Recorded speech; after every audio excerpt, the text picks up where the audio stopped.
It's win or go home. Wow! And it's a wicked trilogy. Will it be repeat or rewrite? It's over in the first round! It's time to find out. This is the push to the PFL playoffs.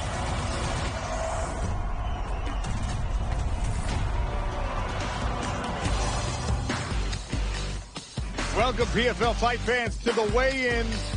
Mohegan Sun Casino hosting us as the regular season continues.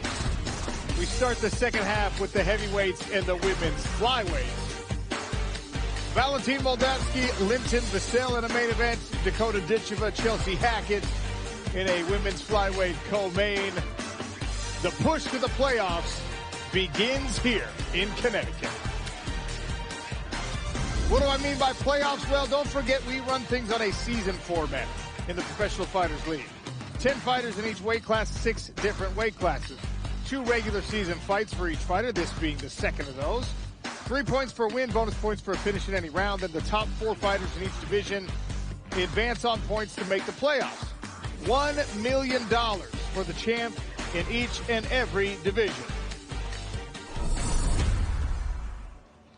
Sean O'Connell, Randy Couture, Dan Hardy, happy to be back together as we push toward the playoffs. And Dan, it truly is, for a lot of the fighters on the card tomorrow night, do or die. It really is, you know, a lot of pressure. A lot of these fighters need points. A few of these fighters are right at the top of this bracket with 6 already. That's, you know, got them a long way to securing that playoff spot, but it's all to play for still tomorrow night. Even if you feel pretty good going in with points and maybe just a win will secure you a spot in the playoffs, well, now it's about who your performance matches you up with in those playoffs, because the seeding is what determines that. Absolutely. Getting down to when it really matters. Some guys on the bubble, some guys have to have an early finish to get those criteria points, and it all rolls us into the top 4 and who's got a shot at that world championship. Let's take a look at our heavyweight standings as we get ready to talk about a heavyweight main event. There's Valentin Moldavsky. He is, of course, half of our main event against Linton Vassell.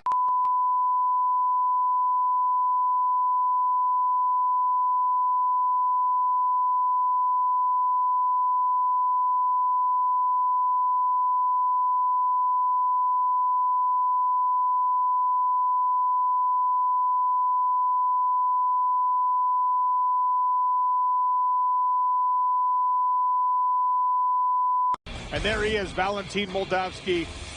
Not the biggest in the heavyweight field. Of Fedor Emelianenko. Standing in front of him, a guy he's already faced a couple of times. It's 1-1. This is the rubber match coming in the main event. Linton Vassell, last time out, knocked out Valentin Moldavsky. Let's talk about Moldavsky. When you learn under the tutelage of one of the all-time greats, Fedor Emelianenko, you certainly learn a lot, but there's pressure that comes with that. Everybody's gunning for Moldavsky, especially with 6 points. Moldavsky is an amazingly well-rounded fighter. He's a Sambo world champion in 2018, 2019 in the first fight with his opponent tomorrow night. He won a split decision. Beat Ante Dalia, former champion of PFL 2022, in formidable fashion to get that 6 points in the finish. You saw the knees, you saw the hands, the wrestling is on point. This guy is very, very well-rounded. Well, he's going to have to be, because he's looking to wash the bad taste out of his mouth that was brought on by the loss to Linton Vassell. Actually, Moldavsky's last loss was to Linton Vassell, and it was a devastating knockout by the Englishman. It really was. It was a beautiful right hook, followed it up on the floor with ground strikes and got the TKO finish. You know, and it was kind of the story when they fought the first time around. The first time around, Linton Vassell started really strong. He was able to get the fight to the floor, but he seemed to slow down. Valentin was able to come back and was able to grind out the decision. The second time around, that fast start was really, really valuable and was able to get him the TKO. But this time around, he needs that fast start because he needs those points. And to beat Moldavsky in the first round would be a real statement for the end of this trilogy. Not just points, not just a spot in the playoffs, but the bragging rights in a rubber match. A lot at stake in that main event. As we get ready to talk about the co-main, that will be a women's flyweight fight. So let me show you the women's flyweight standings as of right now. Dakota Ditcheva, Tyler Santos, and Jenna Bishop are all log jammed with 6 points apiece. Liz Carmouche, the former Bellator champion, she has 3, as does Kana Watanabe. Those two will be squaring off in a feature. Ditcheva, in a lot of ways, is the woman that everybody wants to knock off of that #1 spot. Every test that's been placed in front of this young fighter, she so far has passed. Comes into tomorrow night undefeated and riding momentum. Chelsea Hackett, different situation. Desperate for points, but feels like she has the right style and the heavy hands to derail the hype train around Dakota Ditcheva. That's your co-main event. Let's talk about Dakota Ditcheva. There is the conversation happening like, man, this girl, she's talented, but untested. Is tomorrow night the first time that we see her get pushed to her limit? You know, it may well be. Of course, Chelsea Hackett has had a similar upbringing, a similar process into mixed martial arts that Dakota has. She was a kickboxer, she fought a lot on the amateur circuit, and she was very familiar of Dakota earlier on in her career. Now, you watch the way that Dakota's transitioned into mixed martial arts. Her striking skills are really, really on show every time. She's formidable. We've seen little bits of her ground game in PFL Europe when she won the regional title, but when she's crossed over onto the world scene, it's always been her striking that's been on show, and that's really where Chelsea wants to beat her. Dakota won the PFL Europe belt in the inaugural season of PFL Europe as the Professional Fighters League builds this Champions League type system of progression through mixed martial arts. Dakota's trying to become the first woman to move from a regional league to the global league championship and claim both of those belts. It would be a pretty impressive feat if she could do it in this field, but first order of business is Chelsea Hackett.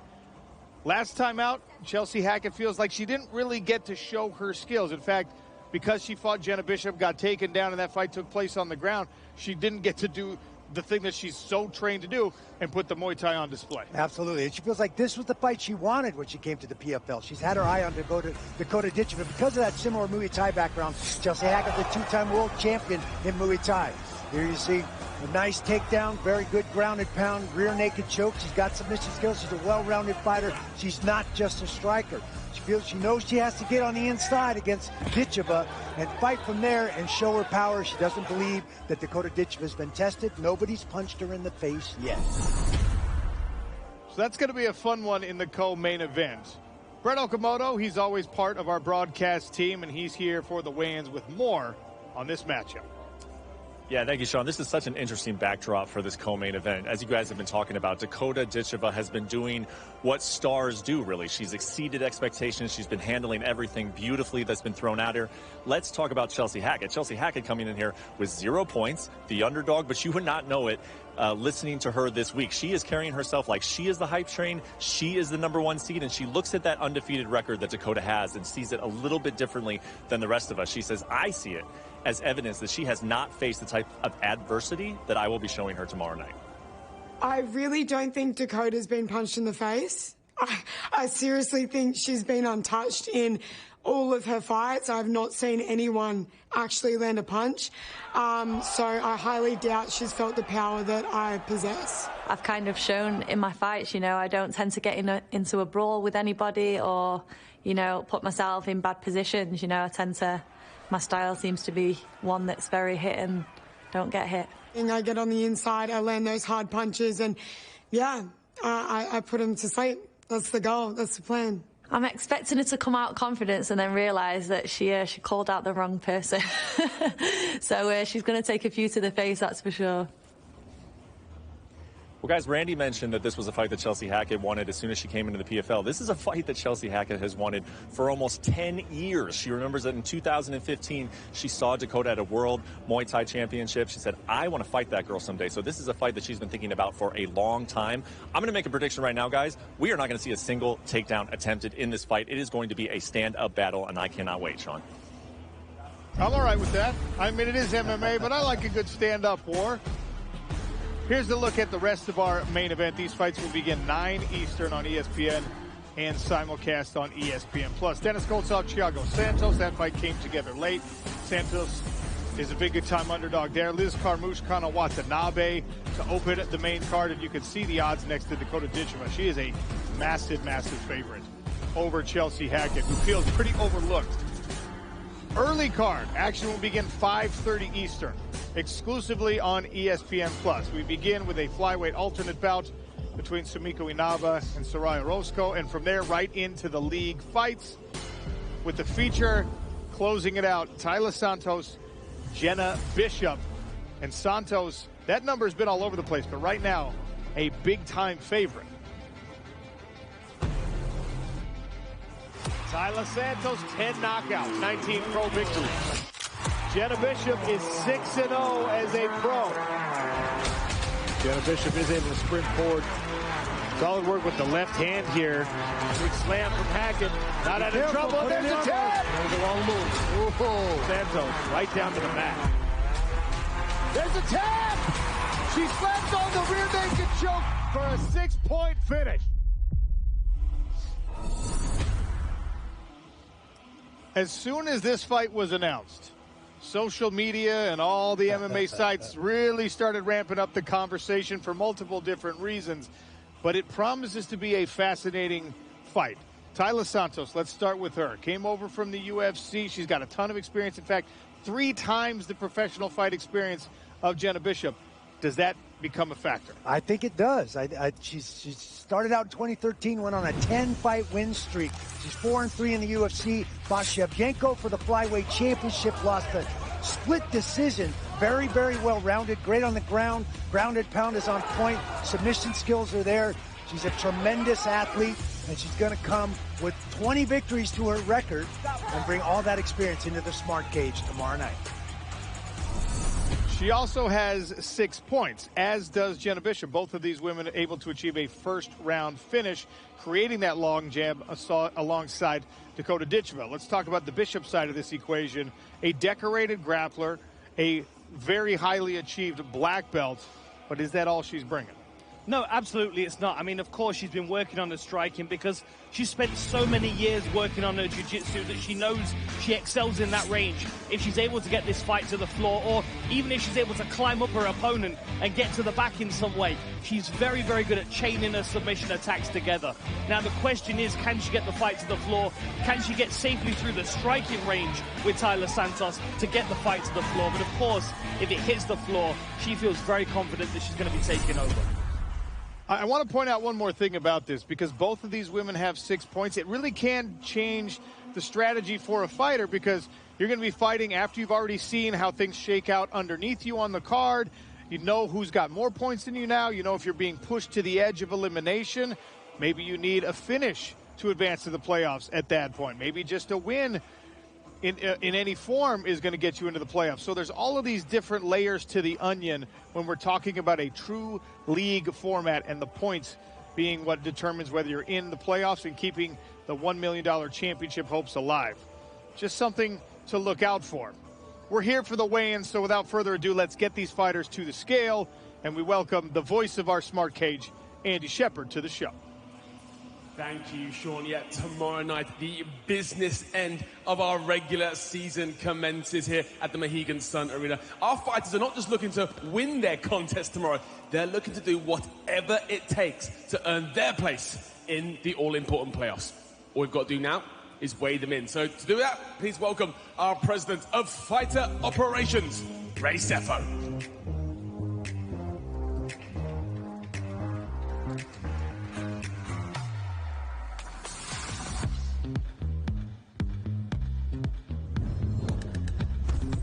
First fight of the night will be a showcase bout. Serve as an alternate just in case. Sumiko Inaba, Soraya Orozco. First to the scales, in the blue corner, fighting out of Guadalajara, Jalisco, Mexico, Soraya Orozco.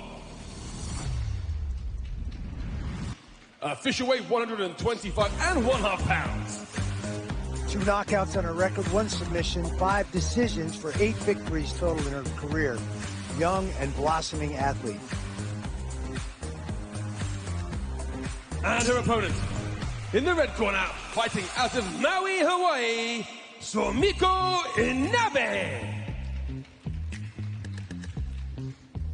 Official weight 125 pounds. Sumiko making her PFL debut after a staple run in Bellator. Women's flyweight showcase bout, so no points on the line here.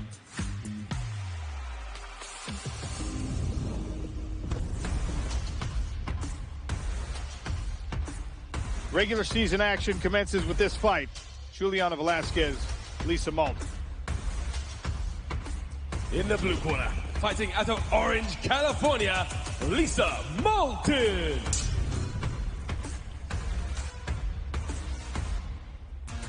She's got to get a finish if she wants to make the playoffs. Official weight 125 and 1/2 pounds for Malden.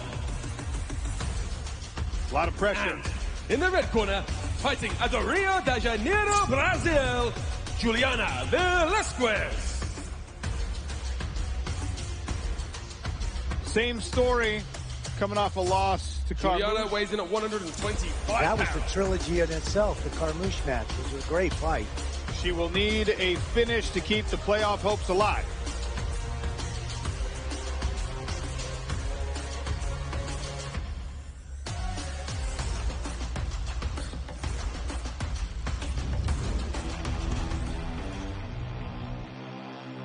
Heavyweights up next. Danilo Marquez and Tim Johnson. Fighting out of the blue corner from Las Vegas, Nevada, Tim Johnson. Tim was a late-minute replacement, substitute. His day job is driving trucks. But spent a little time at Extreme Couture to get ready for stepping into this fight. Johnson weighs in at 266 pounds. Right at that heavyweight limit on the short camp. He needs a first or second round finish. In the red corner, fighting out of Sao Paulo, Brazil, Danilo Marquez. Similar story for the underdog here. Not have an opportunity to earn points in the first half 248 and 1/4 pounds of the regular season. So one and done for both of these guys. They'll be swinging for the fences because of that.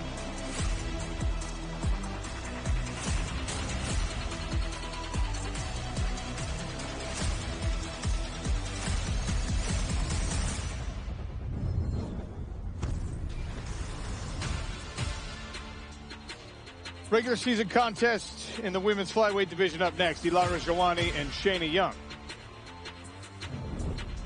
Next to the scales, in the blue corner, fighting out of Fairham, Virginia, Shayna Young. Shayna, the slight underdog here. Put herself behind the 8 ball with a missed weight last time out. 126 pounds. And because of the stacked weight class here, needs a first-round finish to keep the hopes alive. In the red corner, fighting out of Fortaleza, Ceará, Brazil, Ilara Joanny.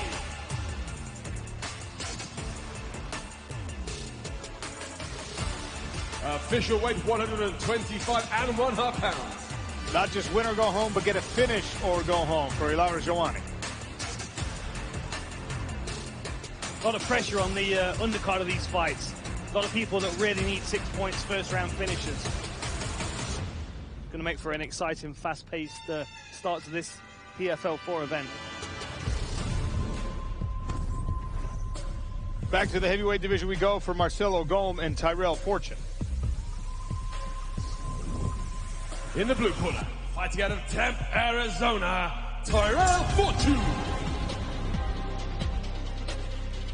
Division II national champion at Grand Canyon University, very accomplished wrestling background, and has rallied that into mixed martial arts. Official weight 13 victories, 8 knockouts.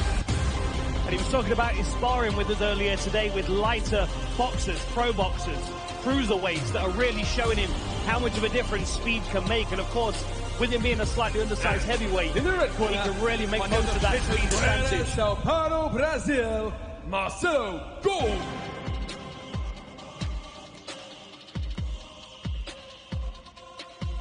Golm is fully expecting to be using his takedown defense early in this Golm fight. weighs in at 266 pounds.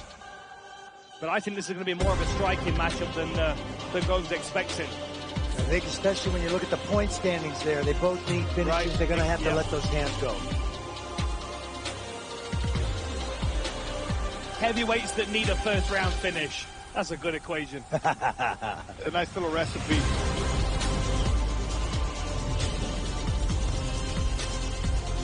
More regular season heavyweight action. Oleg Popov, Davion Franklin.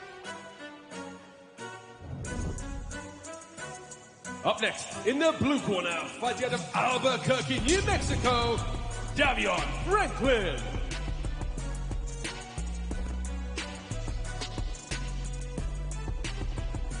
You want to talk about urgency? Just to keep the hopes alive, this man needs a first-round finish. Davion hits the scales at 268.5 pounds. You heard the weight there. He did miss the heavyweight limit, minus a point in the standings. And in the red corner, fighting out of Krasnodar, Russia, Oleg Popov.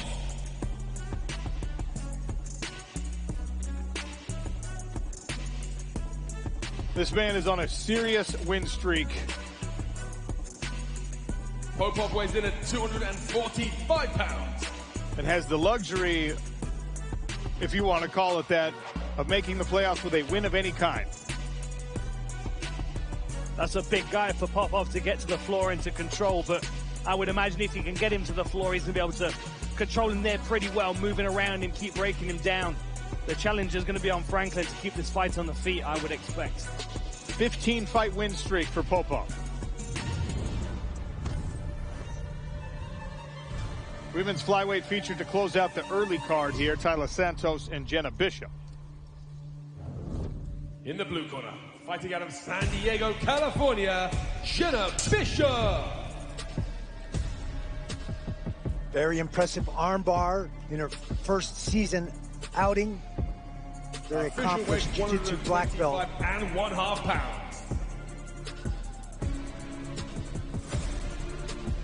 And her opponent in the red corner, fighting out of Florianópolis, Brazil, Taila Santos. A lot of people I've talked to this week surprised to see the odds so heavily in the favor of Taila Santos. Minus 520 favorite at this point at least. 125 3/4 pounds. 10 of her victories by way of knockout. That'll get people's attention. Styles make fights. Is this classic striker versus grappler? Santos taking the shades.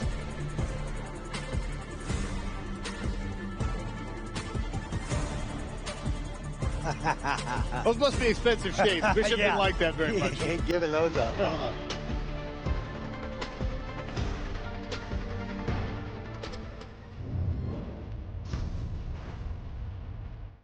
First bout on the main card as we switch to ESPN and simulcast on ESPN Plus tomorrow night. Liz Carmouche, Kano Watanabe. In the blue corner, fighting out of Tokyo, Japan, Kano Watanabe.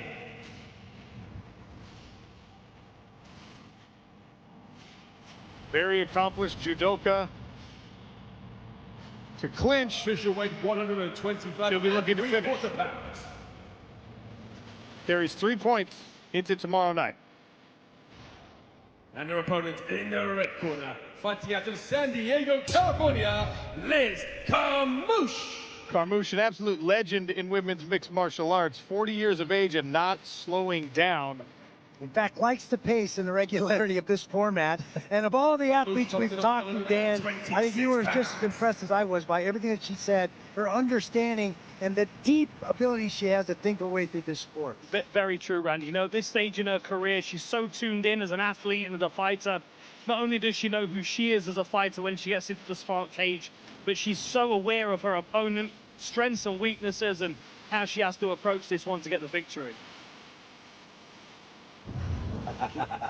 Carmouche would not break eye contact. Yeah, he was laser sighted on her opponent. Heavyweight feature, Dennis Goltsov, Thiago Santos.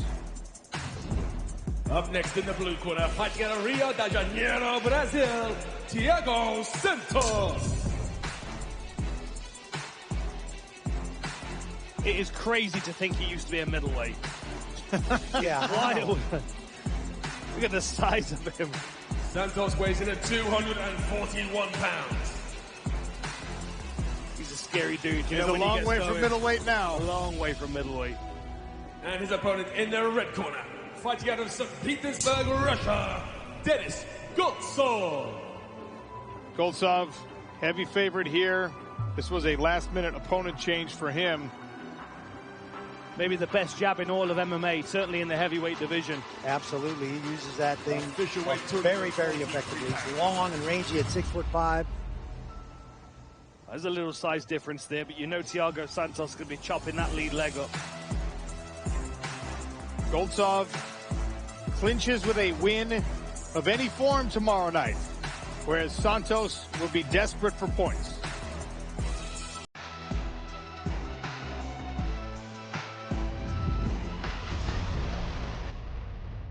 Co-main event in the women's flyweight division, Dakota Ditcheva and Chelsea Hackett. Next to the scales in the blue corner, fighting out of Gold Coast, Queensland, Australia, Chelsea Hackett. Biggest underdog on the card tomorrow night and relishing the role. Needs a finish to keep the playoff hopes alive. Hackett hits the scales of 125 3/4 pounds. She is fired up for this fight. Fighting out of Manchester, England. I've been excited for this fight. Dakota Ditcheva. I think we're going to have some tension in this face-off.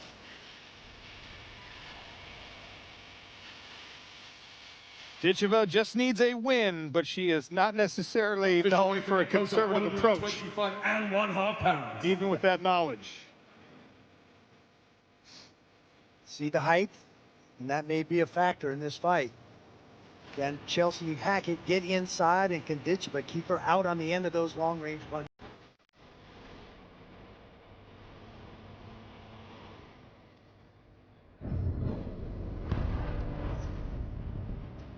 Here's your tail of the tape for this co-main event. Both of these women 25 years of age. And as Brett mentioned earlier, they've been in the same circles in combat sports since they were 15. Ditcheva is a taller fighter with the longer reach, as is often the case when someone has a height advantage.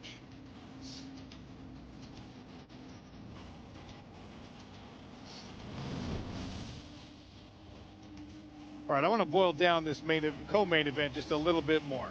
Keys for Chelsea Hackett. She's got power, but we saw the height difference there. Can she get inside? Yeah, she's got to move her head, use her footwork, and get inside. Make it ugly. Make it nasty. Can't stay outside and make it pretty. She's got to really, really knuckle down. And that's what she wants to do. That's what's fun about this. And talking to her, she's embracing this grind. She loves all the naysayers, and she wants to prove them all wrong. Brett Okamoto is standing by with Chelsea Hackett. Thank you, Sean. Well, Chelsea, you talked about you have been thinking about this fight for nearly 10 years. How did it feel to finally stare down Dakota just now? Yeah, no, it felt good. Just ready to go do the job. And yep, I didn't travel this long to take a loss home, so I'm ready to show the world. Well, as you know, she has not suffered a loss in mixed martial arts. What is going to be the key? Why are you the person to get it done tomorrow night? You know, I think it's just stylistically, you know, it's a good matchup and I have all the tools to beat her. So that's what I plan to do. Thank you so much for the time. Best of luck. Enjoy your night. We'll see you tomorrow. Sean? By the way, she said I didn't come this far to take home a loss. About 26 hours of flying to get to Uncasville, Connecticut from Gold Coast of Australia. So that is a long trip. Let's look at the other side of this. Dakota Ditcheva has been on a tear. She's passed every test. How does she pass this one? You know, she does exactly the same as what she's done up to this point in her career. Use those elite Muay Thai skills. The longer range the weapons, the better. You saw the height and reach advantage. Long jabs, long front kicks to the midsection. But if the range does close down, we know how good she is with that Thai clinch, working those knees to the midsection. And I do feel she's going to need some takedown defense in this fight. Dakota Ditcheva is with Brett Okamoto. Thank you, Sean. Well, Dakota, Chelsea was talking to us earlier today, and she said, I remember seeing Dakota in 2015 at a World Championships, and I thought to myself, I wanted to fight her. I wonder if she remembers seeing me. So I will ask you now, were you aware of Chelsea Hackett way back then, or are you less familiar with her? No, I'm afraid I wasn't aware of her at that point, no. Well, what do you make of her confidence? I mean, she is the biggest betting underdog tomorrow. You were the biggest betting favorite, but she strikes me as a very confident person coming into this fight. What do you make of that? Yeah, no, that's good. I mean, that's what I feel like a lot of fighters should have. You know, she believes in her skills, which is, you know, what's going to make the good matchup tomorrow, and we'll have a good fight for the fans. Yeah. Well, you've been putting on a lot of good fights for the fans during your time in the PFL. Looking forward to the co-main event. Thank you. Guys? And that brings us to our main event. Heavyweights, Valentin Moldavsky and Linton Vassell. Fighting out of the blue corner, from Milton Keynes, England, Linton Vassell.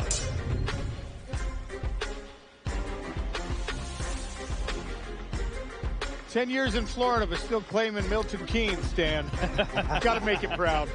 Absolutely. Got to rep Milton Keynes. He did say he doesn't think he can go back with that weather. 43 pounds for Vassell. I don't blame him. Stay in Florida, my friend. 243 and still ripped up. That man used to be a light heavyweight. And his opponent in the red corner, fighting out of Stary Oskar, Russia, Valentin Moldavsky. 2018 Sambo World Champion. Very, very well-rounded fighter. A win gets him Official in weight 231 and 1/2 pounds. as we push to the playoffs. But if he can get a first-round finish, he will clinch the #1 seed, and he does want that #1 seed. And you mentioned Moldavsky looking a little smaller this time around. He looks like he's a bit trimmer. I think he's expecting a hard, fast-paced fight. And I think he's expected to try and win this one in the later rounds. You know, given what happened in their last two fights, Linton Vassell starts fast. He starts with a furious pace. He's very dangerous. He needs that first-round finish, right? Well, we saw them face off. Here's a look at the tail of the tape. Moldavsky's 32 years of age. Linton Vassell is 9 years older, but they're very evenly matched, having one apiece. This is the rubber match. Linton Vassell 6'4". Moldavsky is 6'1". The reach advantage on both arms and legs, as one would expect, belonging to Linton Vassell.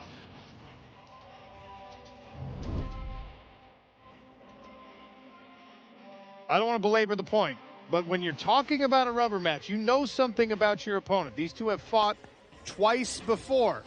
The first time, it was Moldavsky's win. The next time, it was Linton Vassell in what one might say was more impressive fashion, more dominant fashion, with the knockout. For Vassell, what's the key to repeating that and keeping his playoff hopes alive? You know, well, the challenge here for Vassell is that he's got to try and choose between getting the win over his rival that he's already had 2 fights against, close the trilogy, get a win no matter what, even if it's a split decision. The other side is I need a first-round finish because I need those points. But then if you look at the way that Linton Vassell fights, he's a fast-paced, aggressive first-round fighter. So if I'm his coach, I'm saying, look, all eggs in one basket. Let's just go for that first-round finish. Let's be crazy. Let's really put it on him. And if we can't get him out of there, we might go for the early second. But that's really the question that he has to ask himself and the piece he has to make with that decision. Let's make no bones about it. Linton Vassell is 41 years of age. He's still in great shape, but he is 41. And unless your name's Randy... Just numbers, Sean. Unless you're Randy, you're not going to keep going all that long, right? This is about the chase for $1 million for Linton Vassell. So I think that win or go home situation, get that finish, I think that's probably how I would advise as well. But nobody asks me. Brett Okamoto has Linton Vassell. Thank you, Sean. Yes, I'm here with the big swarm, which you looked very big on the stage just now. I don't think a lot of people looking at that matchup right there would count you as the former light heavyweight. How did you feel standing so close to your opponent there on the stage? Well, you know, being a light heavyweight was good when it lasted, but it came to that point where it's like time to bump up to heavyweight. But I feel good, feel hydrated, feel ready to go. You are in need of points. I think everybody knows that. How much will that be on your mind as you walk to the cage tomorrow night? Of course, maximum points is what I want, but I'm not going to push anything, but the finish will come, you know. I see myself finishing early first or early second round. There's a trilogy where we're looking forward to seeing tomorrow night, man. Best of luck. Thank you. Sean? Very much looking forward to it, no doubt. Let's talk about the other side of this equation. Valentin Moldavsky. He's got the memory of that win, hard-fought decision. Yeah. He's also got to shake the memory of getting knocked out by Linton Vassell. Yeah. Can he put that out of his mind? I think he can. He addressed that. He said it's compartmentalization. Each fight stands on its own, and that's what I have to do. I have to put that fight. It's already happened. I can't change it. I think the 0 points in Vassell's side of the thing is going to be a factor. He's got to come hard, and that's going to play right into Moldavsky. He's got to use his wrestling. He's got to put him on the ground and take some steam out of him, especially when he comes out that fast. And I think the longer the fights go, the better it is for Moldavsky. And a win in any round gets him into the playoffs. And he did ask in the first half of the regular season, he said, I want Linton Vassell. After he got the 6-point win, he said, yeah, I want Linton Vassell next time. So he's definitely got revenge on his mind. And Valentin Moldavsky is with Brett Okamoto. Yeah, thank you so much, Sean. Valentin, you asked for this trilogy. You got it. How important is it for you to finish off this trilogy in the way that you want? Ты просил о том, чтобы был этот рематч у вас. Насколько важно для тебя закончить твою триалогию и выиграть этот бой? Ну, вопрос гениальный, да? I love the question. Давай, отвечай. Ну, конечно, поскольку это трилогия, она подходит к концу, я надеюсь. Соответственно, обязательно нужно выиграть уверенно. Ну, я думаю, завтра все получится. Yeah, I definitely wanted that fight, so I have to finish this trilogy to be done and move to the next chapter, so I'm pretty sure I'm going to win. I'm ready, 100%. Well, I know you're a man of few words, so just tell me. The final thing on your mind as you get ready to walk to the smart cage in the main event tomorrow night, what's on your mind? Что у тебя на уме сейчас? Потому что ты как бы очень мало обычно не разговорчив, но что ты думаешь по поводу завтрашнего боя? В данный момент я не думаю о бое. Я буду думать о нем уже завтра, приближаясь к клетке. Сейчас все мысли об этом, нет у меня мыслей о бое, потому что раньше времени о нем думать не стоит. Завтра перед клеткой уже сфокусируюсь на бое. As of right now, I don't think about the fight. I'm going to think about the fight right before the fight. As of right now, I have no thoughts. I'm just thinking about different things. Definitely not a fight at the moment. Thank you so much, Valentin. Enjoy your night, and we will see you tomorrow. Sean, back to you. All right, so the stage is set. Everybody's weighed in. Everybody's ready to go. The push to the playoffs begins tomorrow night. This is the first part of the second half of our regular season here in Uncasville, Connecticut. Women's flyweights and heavyweights. Some will keep the hope of a $1 million championship alive in 2024. Half of the fighters tomorrow night, more than half, are going to go home disappointed, back to the drawing board, and hoping to get an invite to the 2025 season. It's going to be a big one as we push towards that trilogy main event. Join us, 5:30 on ESPN+, 9 on ESPN.